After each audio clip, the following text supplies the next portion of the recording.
Hair फल अथवा कपाल झर्ने समस्या चाहिँ यो धेरै नै कमन समस्या हो जुन हामीले चाहिँ दैनिकी रूपमा ओपिडीमा चाहिँ यसको समस्या लिएर बिरामीहरू आउने गर्नुहुन्छ र हामीले के बुझ्नुपर्छ भने सबै हेयर फल चाहिँ असामान्य हुँदैन, सामान्य हेयर फल र असामान्य हेयर फल हुन्छ। त्यसको लागि चाहिँ हामीले हेयरको चाहिँ साइकल बुझ्नुपर्ने हुन्छ। जुन हाम्रो कपालको साइकल हुन्छ त्यसमा चाहिँ हामीले एनाजेन भन्छौँ, क्याटाजेन र टेलोजेन स्टेज हुन्छ हैन।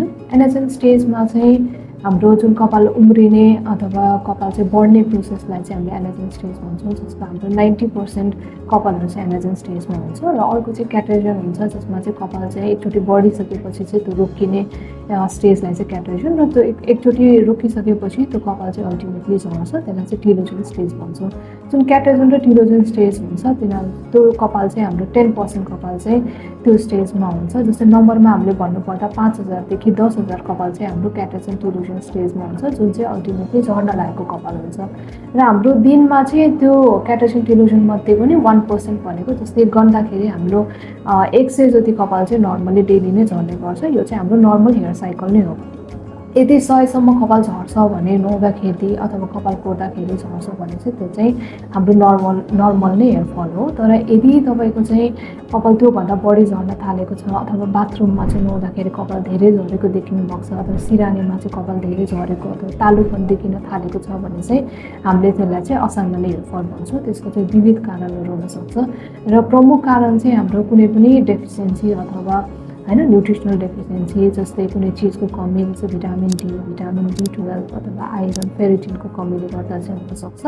र अर्को कारण भनेको चाहिँ हार्मोनल कारण जस्तै थाइरोइडले गर्दा अथवा लेडिजहरूमा चाहिँ PCOSको कारणले पनि हुनसक्छ।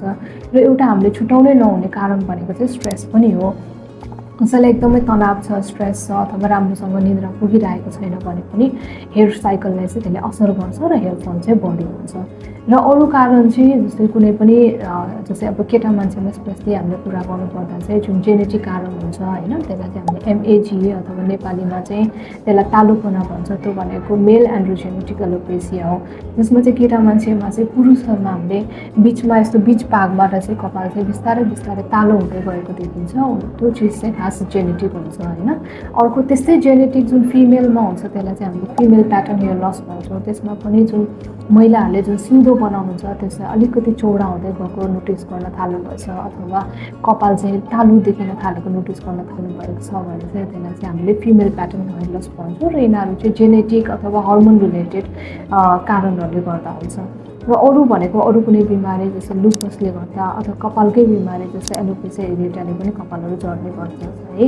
अब हामीले कपाल झरेपछि चाहिँ यदि तपाईँहरूलाई लाग्छ यदि असामान्य कपाल झरिरहेको छ भने चाहिँ हामीले त्यसको लागि चाहिँ परामर्शै लिएर के कारणले झरेको हो हैन, त्यसको ब्लड टेस्टहरू गरेर कुनै चिजको कमीले हो भने हैन त्यो पत्ता लगाएर हामीले ट्रिटमेन्ट चाहिँ प्लान गर्नुपर्ने हुन्छ। र कपाल झर्नु भनेको चाहिँ एउटा कस्मेटिक कारण मात्र नभइकन एउटा हाम्रो यो शरीरले चाहिँ एउटा सङ्केत दिएको पनि हुनसक्छ। जस्तै कुनै चिजको कमी भइरहेको छ हैन, कुनै भिटामिनको कमी भएको छ या न्युट्रिसन या प्रोटिनको कमी भएको छ भने एउटा साइन पनि हुनसक्छ त्यसलाई।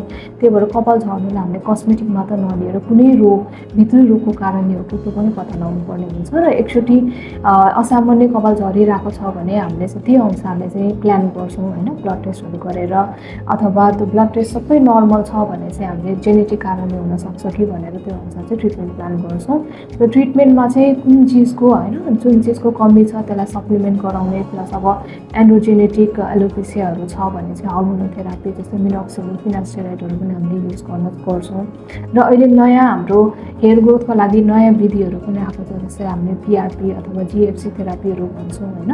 त्यसले पनि हामीले चाहिँ हेयर फललाई चाहिँ कन्ट्रोल गर्नलाई चाहिँ हामीले प्लान गर्छौँ। त्यही भएर यदि कुनै असामान्य हेयर फल हुँदैछ भने आफैले ट्रिटमेन्ट गर्नुभन्दा त्यसको कारण पत्ता लगाएर हैन कुनै डेफिसियन्सीले हो कि जेनेटिक हो कि त्यसको कारण एउटा पत्ता लाग्नु पर्यो। अर्को कारण भने अर्को चाहिँ त्यसको एक्सटेन्ट कतिसम्म चाहिँ हेयर फल भएको छ त्यो चाहिँ पत्ता लागेर अनि ट्रिटमेन्ट प्लान बनाउँदा राम्रो हुन्छ। त्यही भएर एकचोटि चाहिँ डक्टरसँग नै सल्लाह लिन सल्लाह गर्छु।